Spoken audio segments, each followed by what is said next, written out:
Hi everyone, welcome back. And ಇವತ್ತು ನಾನು easy bread ಸ್ನ್ಯಾಕ್ಸ್ನ ಹೇಗೆ ಮಾಡೋದು ಅಂತ ಹೇಳ್ತೀನಿ. ಆ್ಯಂಡ್ ಇದನ್ನು ಈವ್ನಿಂಗ್ಸ್ ಕೂಡ ಮಾಡಿಕೊಂಡು ತಿನ್ಬೋದು ಆ ಥರ. ಆ್ಯಂಡ್ ನಾನು 4 ಪೀಸಸ್ ಬ್ರೆಡ್ ತೊಗೊಂಡಿದ್ದೀನಿ. ಅದಕ್ಕೆ ನಾನು ಚಾಕ್ಲೇಟ್ಸ್ನ ಕಟ್ ಮಾಡಿ ಅದ್ರ ಮಧ್ಯ ಇಟ್ಟು ಅದನ್ನು ರೌಂಡ್ ಶೇಪಲ್ಲಿ ಕಟ್ ಮಾಡ್ತಾ ಇದ್ದೀನಿ. ಸೊ ಅದನ್ನು ಈ ಥರ ಒಂದು ಗ್ಲಾಸ್ ಯೂಸ್ ಮಾಡಿ ಕರೆಕ್ಟಾಗಿ ಅದನ್ನು ರೌಂಡ್ ಶೇಪಲ್ಲಿ ಕಟ್ ಮಾಡ್ತಾ ಇದ್ದೀನಿ.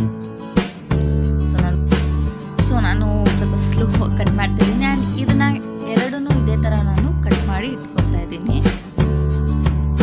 ಇದನ್ನು ಮಾಡೋದು ತುಂಬಾ ಈಸಿ ಆ್ಯಂಡ್ ನೀವು ಕೂಡ ಇದನ್ನು ಟ್ರೈ ಮಾಡಿ.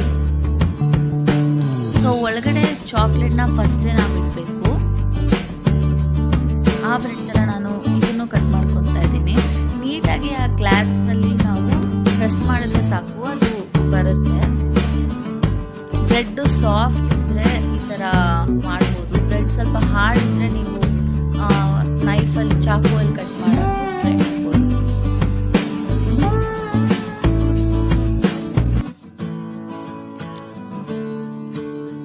ಸೊ ನೋಡಿ, ಇದು ನೀಟಾಗಿ ಕಟ್ ಆಗಿದೆ ರೌಂಡ್ ಶೇಪಲ್ಲಿ. ಆ್ಯಂಡ್ ಎರಡೂ ನಾನು ಈ ಥರ ನೀಟಾಗಿ ರೌಂಡ್ ಶೇಪ್ ಕಟ್ ಮಾಡಿದ್ದೀನಿ. ಆ್ಯಂಡ್ ಇದಕ್ಕೆ ನಾನು ಒಂದು ಮೊಟ್ಟೆ ಯೂಸ್ ಮಾಡ್ತಾ ಇದ್ದೀನಿ, ಒಂದು ಎಗ್ ತೊಗೊಂಡಿದ್ದೀನಿ ಮತ್ತು ಸ್ವಲ್ಪ ಬ್ರೆಡ್ ಕ್ರಮ್ಸ್ ತೊಗೊಂಡಿದ್ದೀನಿ.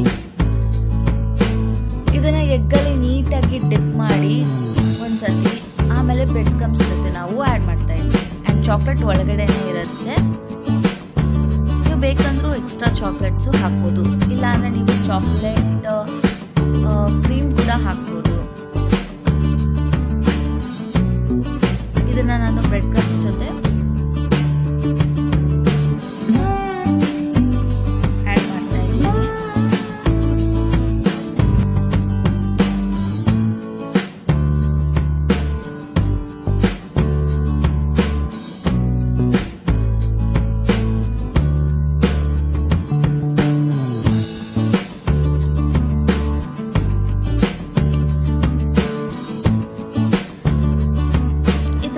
ಇದನ್ನು ನಾವು ಡೀಪ್ ಫ್ರೈ ಮಾಡಬೇಕು. ಆ್ಯಂಡ್ ಜಾಸ್ತಿನೂ ಫ್ರೈ ಮಾಡಬಾರ್ದು, ಸುಮ್ಮನೆ ಸ್ವಲ್ಪ ಡೀಪ್ ಫ್ರೈ ಮಾಡಿದ್ರೆ ಸಾಕು.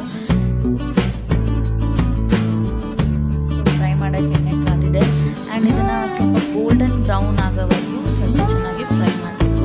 ಆ್ಯಂಡ್ ನಾನು ಇಷ್ಟು ದೊಡ್ಡದಾಗಿ ತೊಗೊಂಡಿದ್ದೀನಿ. ನೀವು ಯಾವ ಸೈಜ್ ಬೇಕಾದರೂ ಇದನ್ನು ಕಟ್ ಮಾಡ್ಬೋದು. ಆ್ಯಂಡ್ ಯಾವ ಶೇಪಲ್ಲಿ ಬೇಕಾದರೂ ಕಟ್ ಮಾಡ್ಬೋದು. ಇನ್ನು ತುಂಬಾ ಚೆನ್ನಾಗಿದೆ, ಟೇಸ್ಟಾಗಿದೆ.